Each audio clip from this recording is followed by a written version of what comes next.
Hello, Shukla સાહેબ? Yes સાહેબ, બોલો. હાજી.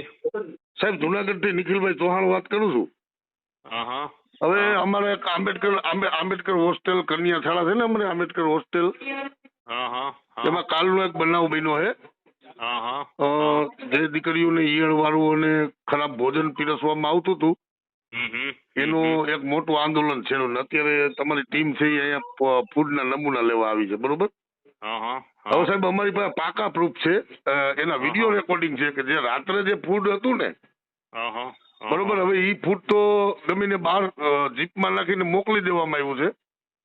હવે અત્યારે આ મેનેજમેન્ટ દ્વારા અને કોન્ટ્રાક્ટર દ્વારા તમારી જે ટીમ છે ને, એમને નવા જે ફૂડ આવ્યું હોય ને નવું, એના નમૂના આપે છે. એટલે અમારી એક રિક્વેસ્ટ છે સાહેબ કે માનવતાની દ્રષ્ટિએ આપ પણ કર્મચારી છો, તો જે આપની ટીમને થોડીક સૂચના આપો કે ભાઈ જે ફૂડથી જૂનું ફૂડ છે એના જ નમૂના લઈ.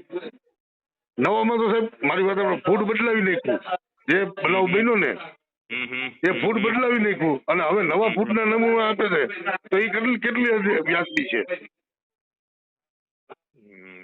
હવે અત્યારે તો ત્યાં નમૂના હોય ઈ જ લઈ શકે ને. હવે તમે બદલાવી નાખ્યો તો હવે એ ફૂડ તો ક્યાંથી અમારી ટીમ ગોતવા જાય? પણ મારી વાત સાંભળો, અમે અહીંયા છીએ, સામાજિક રીતે અમે અહીંયા હાજર છીએ, અમે આપની ટીમને વાકેફ કરાવી કે સાહેબ હકીકત આમ છે, બરોબર? તો રાત આ કોન્ટ્રાક્ટર પણ હાજર છે અને અધિકારી પણ હાજર છે, તો આપની ટીમ એને કહી શકે ને કે ભાઈ જે ઇસ્યુ બન્યો છે એ ફૂડના નમૂના જોઈ છે.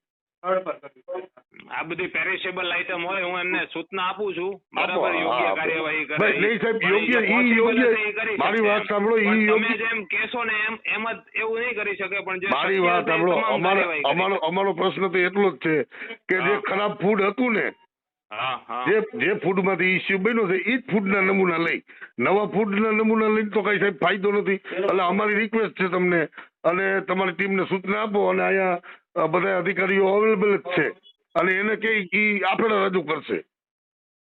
હું એમની વાત કરી. ઓકે, થેન્ક યુ સાહેબ.